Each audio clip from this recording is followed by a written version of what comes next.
নমস্কার বন্ধুরা, মিষ্টি অ্যান্ড মধুমিতাস কিচেনের তরফ থেকে আমি মধুমিতা তোমাদের সবাইকে স্বাগত। আজ আমি নিয়ে এসেছি একটা ঠাকুরবাড়ির রান্না, রবি ঠাকুরের ভীষণ প্রিয়।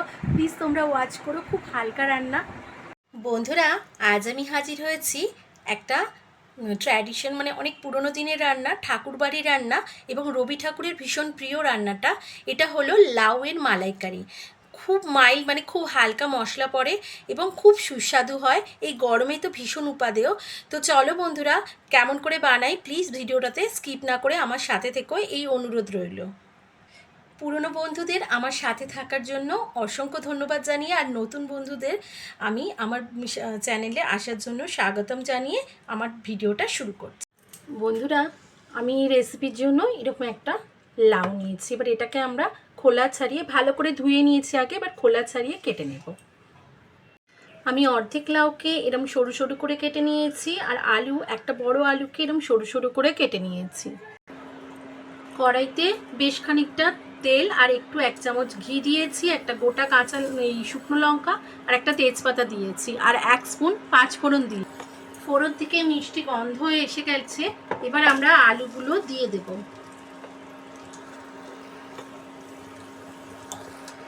আলুটা দিয়ে পরিমাণ মতো নুন দিয়ে দেব।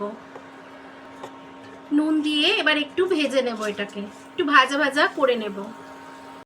এই সময় ভালো ফ্লেভারের জন্য 2টো চেরা কাঁচা লঙ্কা দিয়ে দেব, অল্প হলুদ দিয়ে দেব।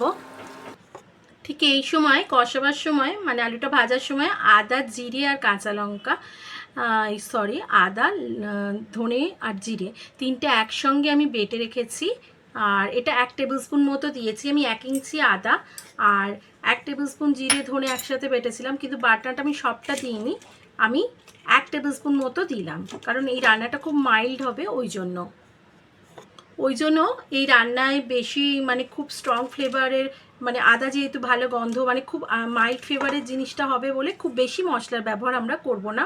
আর এটা একসঙ্গে বাটা দিয়েছি, কারণ এটা সাবেকি রান্না, ঠাকুরবাড়ির রান্না, তখনকার দিনে বাটা মশলা ব্যবহার হতো, তাই দিয়ে ভালো করে মশলার সাথে এটা কষিয়ে নেব। মশলাটা একটু কষার পরে একটা মিষ্টি গন্ধ এসে গেছে, এই সময় আমি লাউটা দিয়ে দেব। দিয়ে এর সাথে ভালো করে মিশিয়ে নেব। তখন আলুর পরিমাপ মতো মিষ্টি দিয়ে নুন দিয়েছিলাম, এখন আমরা লাউয়ের পরিমাণ মতো নুন দিয়ে দিলাম। কতটা নুন দিয়েছি এটা কিন্তু আগে খেয়াল রাখতে হবে, না হলে নুন বেশি হয়ে যাবে। এই সময় টেস্টের ব্যালেন্সের জন্য পরিমাণ মতো জাস্ট হাফ স্পুনের মতো চিনি দিয়ে দিলাম, দিয়ে একটু ভালো করে কষিয়ে নেব মিনিট খানেক সময় ধরে। এইবার আমার মিনিট খানেক সময় রান্না হয়ে গেছে, এবার ঢাকা চাপা দিয়ে রান্নাটা কিছুক্ষণ আমি ভাপে হতে দেব। ফিরে এলাম বেশ খানিকক্ষণ সময় পর। আমি কিন্তু মাঝে মাঝে 5 মিনিট অন্তর নেড়ে দিয়ে গেছি, তো সেটা আমি আর দেখাইনি। যখন এরকম রসা রসা ভাব থাকবে, এই সময়, মানে পুরোপুরি শুকিয়ে যাবে না, এই সময় নারকেলের দুধ আমি 1 বাটি করে রেখেছি, নারকেলের দুধটা আমি এর মধ্যে মিশিয়ে দেব। দিয়ে এর সাথে আর কিছু যাবে না, শেষে এটাতে ভালো করে মানে এর সাথে নারকেলের দুধের সাথে শুকিয়ে নেব, মানে মাখো মাখো করে নেব। এই ক্ষেত্রে আর একটা কথা বলে দিই, যাদের ধরো দেখবে লাউটার মধ্যে যে জলটা, ঢাকা দিলে তো জল বেরোচ্ছে নুন মিষ্টি দেওয়ার পর, সেই জলটা যদি তোমাদের সেরমভাবে না বেরোয়, বা তখনও লাউয়ের জলটা শুকিয়ে আসছে, সিদ্ধ না হয়, তখন অল্প জল, গরম জল কিন্তু সেটা একটু মেশাতে পারো, না হলে জল বেরোলে কোনো দরকার নেই মেশাবার। বেশ কিছুক্ষণ পর যখন গ্রেভিটা ঠিক এরকম হয়ে যাবে, মানে মাখো মাখো হয়ে যাবে, তখন আমরা ফ্লেম অফ করে দেব। রান্নাটা প্রায় শেষের দিকে। এই সময় আমি ঘরের তৈরি 1 স্পুন ঘি দিচ্ছি। ঘিটা অতি অবশ্যই করে দেবে, তাতে ফ্লেভারটা খুব ভালো ছাড়বে। এমনিতে তো বেশি মশলা এতে ব্যবহার হয় না।